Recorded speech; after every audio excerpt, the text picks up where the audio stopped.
که خوابو ما الله بر سر این تخت ما جان سپر کردی خونت ریختی مردی اسیر سوخ آوردی تو بر این مردمی سرسختی ما در زمانی که زمین رو خون رنگین کرده بود زندگی را با خلق آن جنگ سنگین کرده بود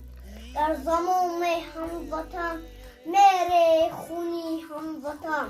چشم آن بدزادگان رو هیچ خونین کرده بود آمدی نوری زمین را روشنی ایجاد کرد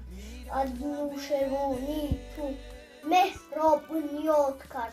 خوابها را خالی بنمودی زی بغض و کینه ها عقل ما برداشتی تو این وطن آباد کرد آمدی جام به کف ای شه ستونی ملتم جمع آوردی زی خواری ملتی پرزیلتم تنجی و آرامی خود صرف کردی بهر تنجی و آرامی و آسودگی بر ملتم پادشاهی پیشایی رهنمایی عقل تو چونکه از هر پاره